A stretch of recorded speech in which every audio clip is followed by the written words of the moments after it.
बुद्धिमान साधु और अधीर छात्र की कहानी। एक बार पहाड़ों के बीच स्थित एक शांत गांव में महात्मा तेंजिन सी नाम के एक बुद्धिमान साधु रहते थे। उनकी समझ और शांति के लिए दूर दूर से लोग उनके पास मार्गदर्शन लेने आते थे। एक दिन अर्जुन सी नाम का एक युवा अधीर छात्र उनके पास पहुंचा और बोला, गुरुजी, मैं जल्दी से आत्मज्ञान प्राप्त करना चाहता हूँ। अगर मैं कड़ी मेहनत करूं तो मुझे कितने साल लगेंगे? महात्मा तेनजिन ने मुस्कुराकर कहा, 3 साल। अर्जुन ने आत्मविश्वास से कहा, मैं दोगुनी मेहनत करूंगा, दिन रात एक कर दूंगा। अब कितने साल लगेंगे? महात्मा तेनजिन मुस्कुराए और बोले, फिर तुम्हें 6 साल लगेंगे। अर्जुन ने आश्चर्य से पूछा, गुरुजी, ज्यादा मेहनत करने पर ज्यादा समय क्यों लगेगा? साधु ने उत्तर दिया, जब तुम केवल मंजिल पर ध्यान दोगे तो राह की गलतियों को देख नहीं पाओगे। एक दिन अर्जुन ने कहा, गुरुजी, मैंने कई ग्रंथ पढ़ लिए हैं और बहुत ज्ञान अर्जित किया है।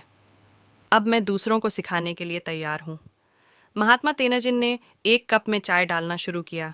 जब कप भर गया तो भी वे चाय डालते रहे। अर्जुन ने हैरान होकर कहा, गुरुजी, कप भर गया है। महात्मा मुस्कुराए और बोले, यह कप तुम्हारे मन की तरह है। जब तक इसे खाली नहीं करोगे, नया ज्ञान कैसे आएगा? एक दिन अर्जुन ध्यान करते समय परेशान हो गया। गुरुजी, मेरा मन इधर उधर भागता रहता है। महात्मा तेनजिन उसे नदी किनारे ले गए और एक पत्थर की ओर इशारा कर कहा, क्या पानी इस पत्थर से टकराकर रुकता है? अर्जुन ने जवाब दिया, नहीं, पानी तो चारों ओर बह जाता है। महात्मा ने समझाया, तुम्हारे विचार भी ऐसे ही हैं। उन्हें रोकने की कोशिश मत करो, उन्हें बहने दो। एक और दिन महात्मा ने अर्जुन को 2 घड़े देकर नदी से पानी लाने के लिए कहा।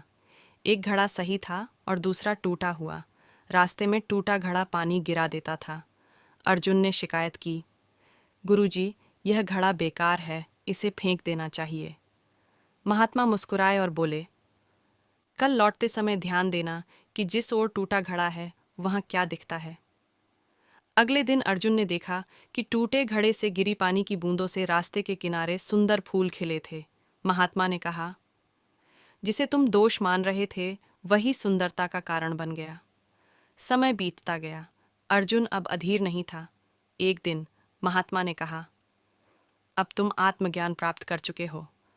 अर्जुन चौंक कर बोला, पर गुरुजी, मैंने तो आत्मज्ञान की तलाश ही छोड़ दी थी। महात्मा तेनजिन मुस्कुराए और बोले, यही तो आत्मज्ञान है।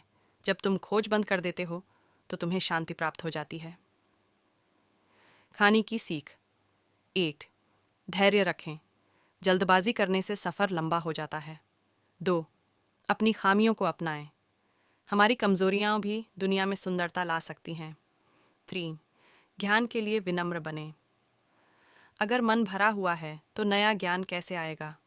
4. विचारों से मत लड़ो। विचारों को रोकने की बजाय उन्हें बहने दो। याद रखें, आत्मज्ञान किसी मंजिल तक पहुंचना नहीं है, बल्कि हर क्षण को पूरी तरह से जीना है।